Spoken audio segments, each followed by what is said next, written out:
Well, ladies and gentlemen, welcome back to more talk about Ingress. Now let's recount about how I got around with this game, I guess. So day 1, I was bored, I downloaded the app, and I decided, hey, couldn't harm to check it out, And I didn't know any of the mechanics. I read up some basic stuff, but the terminology was just really confusing. So I just decided to take a look around the map, and lo and behold, there was an unclaimed portal nearby just across the road. Now, this actually surprised me quite a bit because, well, I figured the game's been out for so many years now, and if all the serious players would be still playing, no points would be left uncaptured, It's like, well, by this point everyone would have captured one portal or the other, to one faction or the other rather, and well, it surprised me. Of course, later I figured out, the portals change hands pretty often, natural decay, sometimes these things will just be left unclaimed for a little bit. But in any case, hey, a new unclaimed portal just opposite the road just when I started up. Good time to learn and tutorial and all. So I crossed the road, and it was a little playground. So I decided to capture it. As you can see over here, it wasn't exactly the best of captures. I didn't figure out about the distance from the portal and how to place the resonators and all. So I believe the term is circle of shame, when you place like a whole set of resonators really close to the portal, which, like I explained in the first part, one well-placed XMP burst will damage all of them really quickly, and your portal will soon be destroyed, and oh no, boo-hoo-hoo. But yep, that was my first portal capture. It got me a decent amount of experience, and then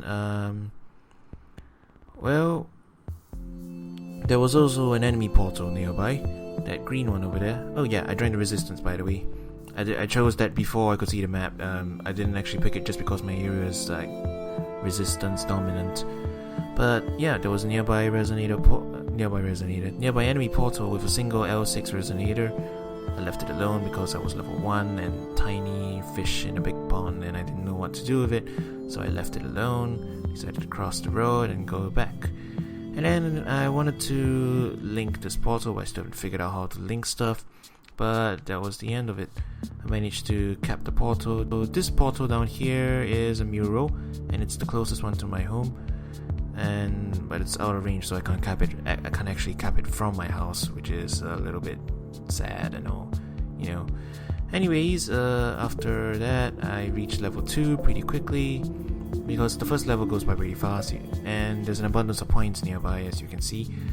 And I decided to pick up a first mission.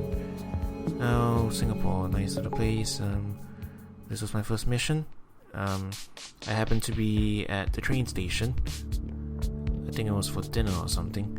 And, well, there were these 4 points nearby. They were all pretty close together.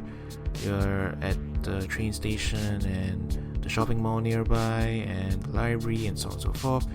So I just went around and decided to hack all the portals, and I got my first mission done.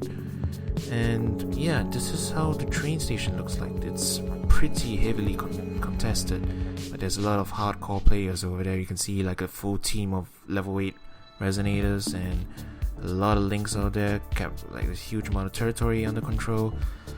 And then from there I decided, hey, you know what, as long as I'm out here, I might as well take the long way home. It's a pretty long walk, but I might as well try.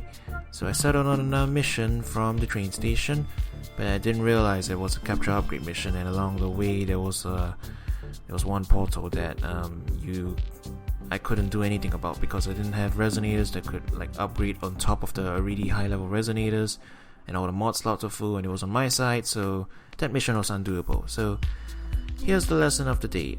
Check ahead before you do these missions for capture and upgrade. Always check the relevant portal first before you proceed on that thing. Don't be an idiot like me and like walk a long distance before that happens. Yeah. But in any case, I decided to keep going, and I reached another neighborhood mall a little way down the road, and I decided to do another mission. So this was my second mission completed, and as you can see, this one has a lot more points. It's near the community club, around the little neighborhood mall and a playground. It's a little like community area, about half an hour typical duration, as you can see, and it was a fun little walk around the area. So yeah, here is the route I was taking. It's leading to the bridge over this river, and then further down, this is the portals past that bridge. So as you can see, a lot of portals nearby, which I'm pretty excited about. That means there's a ton of Pokestops when I come down there. Apparently a lot of playgrounds and painting murals and all that stuff get converted to points, so I guess that's what counts as point of interest. So this one is the cluster around the neighborhood mall that I was talking about. This is the area where I did my mission. So yeah, and I finished off the day with the neighborhood mall closest to my house. So I did it. It took a pretty long route all the way over there. And this one is basically just starts off at one point at one end of the neighborhood mall and ends at the other end. So you just would like walk the full distance and so on and so forth, and you get all the points, and it's a pretty fast mission. So I got 3 missions, and then there was a portal near the portal I captured earlier in the day, and that green one, it was uncaptured. Or rather, it wasn't uncaptured, it was captured by another resistance player. My bad. So I decided to pop by, add some resonators to it, and I just checked on my portal. You see the Ring of Shame over there with my portal shield on. It seemed to be doing fine, but it didn't last very long. By the time I had checked back at home, both portals were lost and they were back in enlightened hands. So, you know, it really got me thinking. Surprisingly, there's a lot of hardcore Ingress players still playing the game, even after all these years. And the portals are still actively changing hands. So if you're ever wondering about the whole Ingress thing, the community is still alive and thriving, you know. And even with Pokemon Go coming out, it's probably going to steal all of Ingress's thunder. If you still want to get into Ingress, I highly suggest you can do so, because the community is still alive and thriving. So yeah, that's something interesting that I didn't know about. So yep, this is my summary of day 1. I made it to level 2, I had 3 missions done, and I made 71 hacks from 42 unique portals just by walking around my neighborhood. 6 kilometers of it. Oh well, just as well I walk a lot already. Well, that was my first day of Ingress. So there you have it. Check back in another day for more recaps of later days and how I learned how to place links and eventually capture areas and how I made it to where I am today. So thank you for watching. This has been Ingress. Coro out.